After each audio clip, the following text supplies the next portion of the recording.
Mga kapida, meron pong warning po itong Iglesia ni Cristo dito ho sa mga politiko na magiging participants po sa impeachment laban ho kay Vice President Sara Duterte mga kapida. Ano po itong warning na ito mga kapida? Hindi na raw nila iboboto kailanman ito hong mga politikong ito, whether miyembro ka man ng House of Representatives o ng Senado po mga kabida. Okay? Ito po yung ibinunyag po ni Miss Cathy Binag sa kanyang vlog, mga kabida.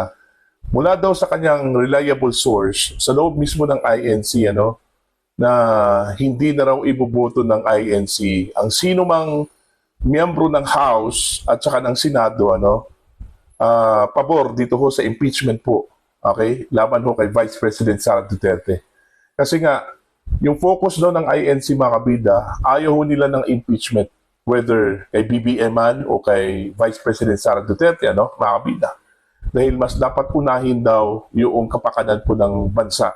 Yung problema na nararanasan po ngayon sa ating bansa, mga kabida, katulad na lang po ng pagtaas po ng presyo ng mga pangunahing bilihin, ng mga produktong petrolyo, pagbagsak ng ating ekonomiya po, mga kabida, hindi itong impeachment. Ang masaklap po dito, sabi po ni Ms. Cathy Binag, damay po ang sahing lahi po, mga kabida. Ibig sabihin, yung mga kaanak-anakan po, mga kabida, ng mga politiko. Okay, damay ho dito sa pagiging blacklisted po, mga kabida, po. Eto, pakinggan muna natin, mga kabida, ito hong vlog po, ni Miss Cathy Binag. And then, magbigay po tayo ng reaction po, mga kabida. Narito po.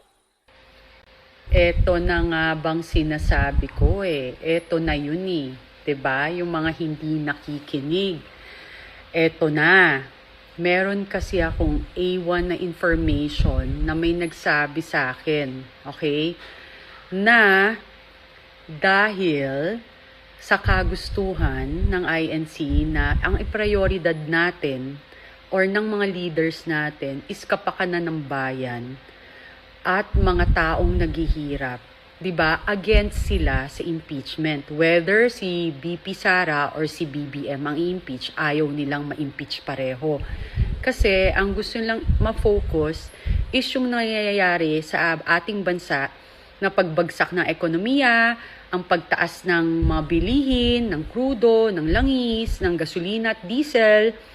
Tapos, ang ating mga leader walang ginagawa kundi sobrang hyper-focus more dyan sa impeachment.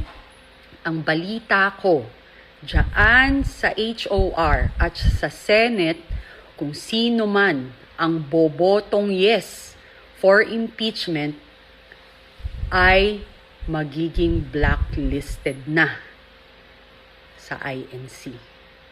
Ayan tingnan nyo na lang, tingnan natin. May nagsabi lang sa akin na yan daw ang mangyayari.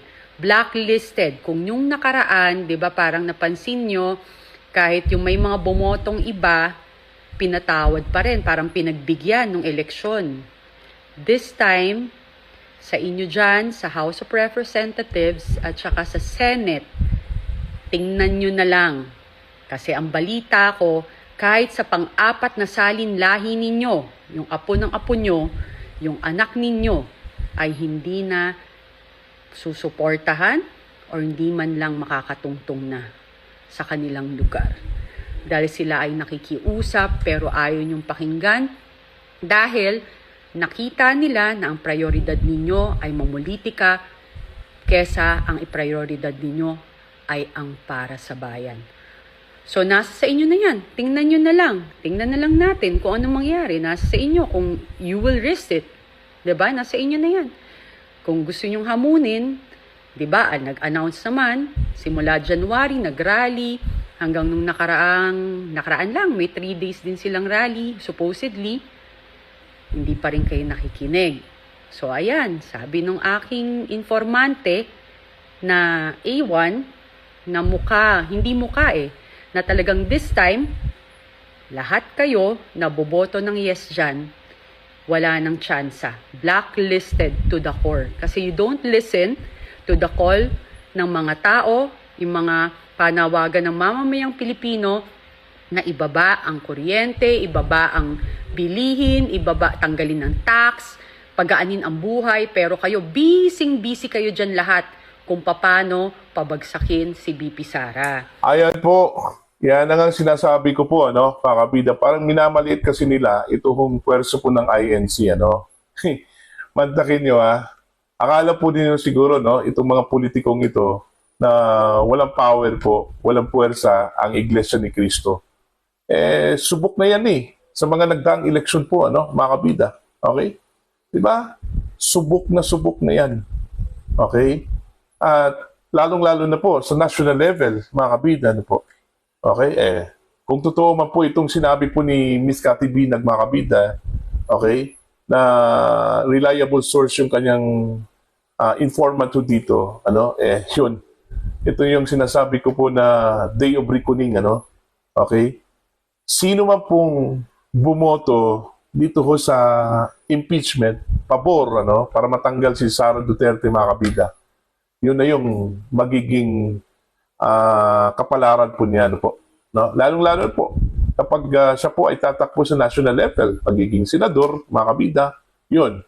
Kaya nga, ngayon, alam ko, mga kabida, na nag-iisip din itong mga senador. Okay?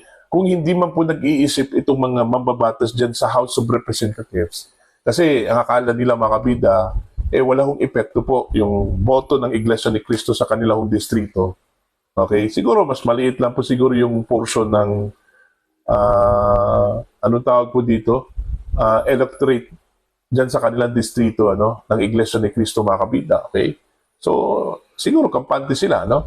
Pero dito ho sa national level, okay, katulad na lang po sa Senado, mga kabida, no?